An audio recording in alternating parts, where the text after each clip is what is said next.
Okay, how to coach the bully. This is a toughie, and I'm here for you, and I've got an inspirational story to tell you right off the bat. I got an email this week, a kid that I've coached for 5 years at my camps, my sandlots. He gets the ball game way, positivity, kindness. Those are what matters on a baseball field. The wins and losses, they'll take care of themselves, but I always reward good choices, and I reward hustle and being a good teammate and kindness. That's what really matters at a ball game joint. Well, he's on his Little League team now, and he's playing for a different team, different coach, and he makes a bad throw from third base. And the first baseman starts calling him names and starts saying, "What's wrong with you? That was a terrible throw," spewing negativity his way. He gets another chance to throw a ball, and once again, it was a bad throw. And again, the bully in the situation is, just in a matter-of-fact way, like, "What is wrong with you? You got to make better throws than that." The kid starts crying, doesn't like baseball, and I get an email about it. Here was my advice to that young player. First of all, you've earned my respect because you know the heart of Roberto Clemente. You have a kind heart. This bully has not earned my respect yet. They've got a long way to go. They're going to get there, and I'll help them get there. But here's what you can do. The next practice, anytime a teammate makes a mistake, strikes out, makes an error, you hustle as fast as you can. You go give that kid an elbow and you say, "Hey man, get him next time. I've made mistakes too. I know how it feels." So he did this. He cheered. He hustled. He was down and ready. He focused. And he was super, super kind and sensitive to when anybody on his team made a mistake. He went over and he said, "Get him next time, buddy. It's all right." By the end of the practice, guess who else was cheering for their teammates and giving elbows to kids that messed up? Yeah, the bully. And I knew that would happen. But for you youth coaches out there, this is the most difficult job, right? Coaching youth sports, it's so multifaceted, and you've got so many different personalities and skill levels. You've got to be a therapist, a psychiatrist, a teacher, a coach, a mentor, and you've also got to manage like so many different perspectives from different parents and kids. It's really difficult. So that's why I'm here, man. But the root of that issue with that bully, you as a coach, you've got to dig and you've got to find that, because there's a reason that kid's yelling negativity towards his teammates. Could be something from home or school, or their girlfriend broke up with them. Who knows what it is? But that's where you throw your therapist hat on and you dig and you try and find out, hey, what's going on there? What's up with that? And then you must give some sort of consequence to the negativity. I'm so sensitive to anything negative. If I hear it, if I sense it, I'm on top of it. And I'll call a team meeting and I'll make sure the expectations are very clear. This is how we roll. And it's an email I send out at the beginning of every season to all the parents as well. Negativity is not allowed. We're allergic to it. Everything is positive. If somebody strikes out 50 times in a row, we're going to go over to them and we're going to give them an elbow or a fist bump and say, "Get them next time 50 times in a row." It's the way we do things. You're going to have players, and we can call them bullies, whatever you want to call them. A lot of those attributes that they are using to spew negativity, they're going to work out down the road when they mature, and they're going to be awesome. My 7-year-old daughter, sometimes she just does not listen. And I know down the road, that means she's not going to take no for an answer, and she's going to fight. If she believes in something, she's going to fight, fight, fight. So I love that about her, but right now it's super tough, and I have to be super patient when she's not being obedient. So I have to put my therapist cap on as best I can and try to navigate the situation and get to the root of it. But yes, the clear expectation of you're going to respect your teammates, you're going to obey your coach, you're going to respect your coach, that has to be set. I'm constantly awarding good choices with baseball cards, or I'll just stop the game and do some sort of salute to make sure everybody knows and it's clear that good choice of hustling, being kind. Oh, that fires me up. I'm going to be a better husband, a better father, and a better coach because of that kid right there. You also have to make clear when somebody is being a bully or being negative or pushing back against positivity.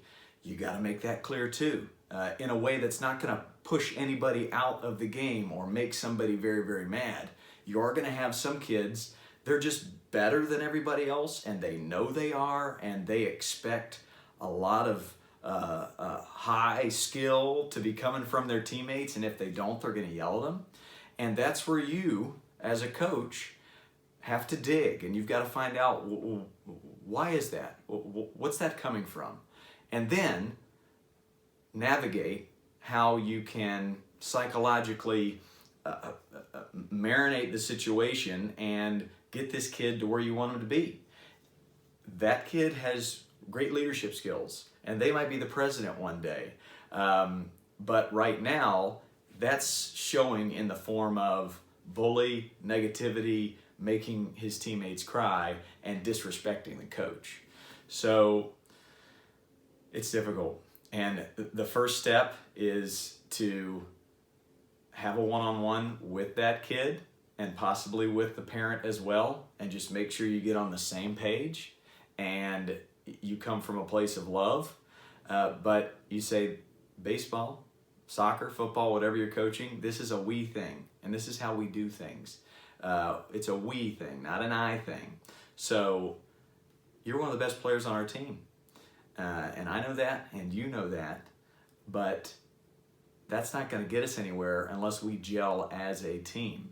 So can you figure out ways to turn these big negatives that are coming in your brain, turn them into small positives, right? And that's where it could be a fellow player. Like what happened in the story I told a few minutes ago, where a player that was being picked on crushed the negativity with kindness, crushed the bullying with tons of positive kindness. It could be another teammate just has a chat with the bully and talks to him and just gets real with him, says, this is what's going on, man, this is what we need. But every team has different dynamics, and you're not going to get along with everybody, that's for sure. And as a coach, you're just trying to figure out how to balance this whole act out. But I will encourage you to never let any negativity slide.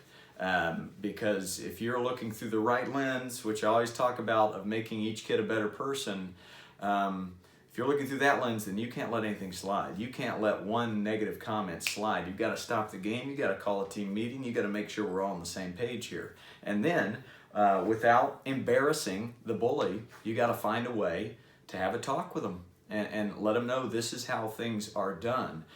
You can be firm and loving at the exact same time, and that's what's needed in that moment right there. I've had a lot of kids like that have come to my camps, and on a Monday, they despise the camp because they feel like they're better than everybody else. And then I tell them the Roberto Clemente story, and then I tell them the Jim Abbott story and the Daniel Nava story, and I sing songs about being a good teammate, and I award good character. And I'm telling you, when that is just overloaded on them, they change. They change. And you might be the only person, and the baseball field might be the only platform or forum where they're going to change. And so there it is.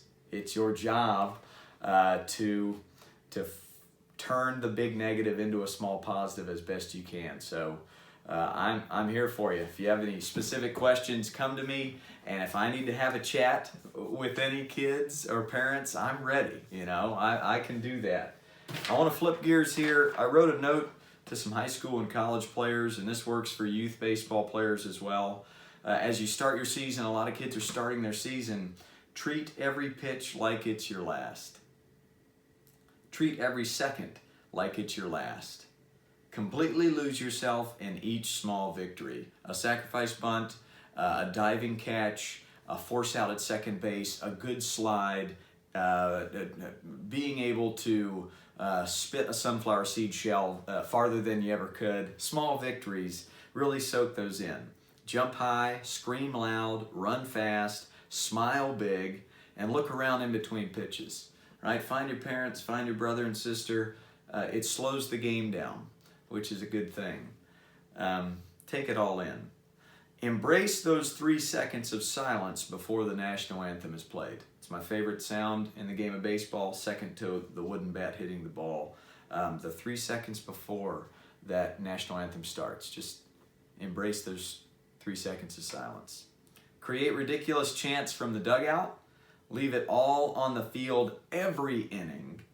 Bust it from the dugout to your position like a pronghorn antelope chasing a bowl of applesauce. And be you. Turn big negatives into small positives immediately. So there you go. Coaches, players, parents, I am with you. I'm behind you. Stay positive, think big picture, and soak up these moments. I wish I could be out there playing. I wish I could be running around in my mullet, chasing down fly balls at Brown University again. But instead I'm here talking to a phone. So there you go. Be well.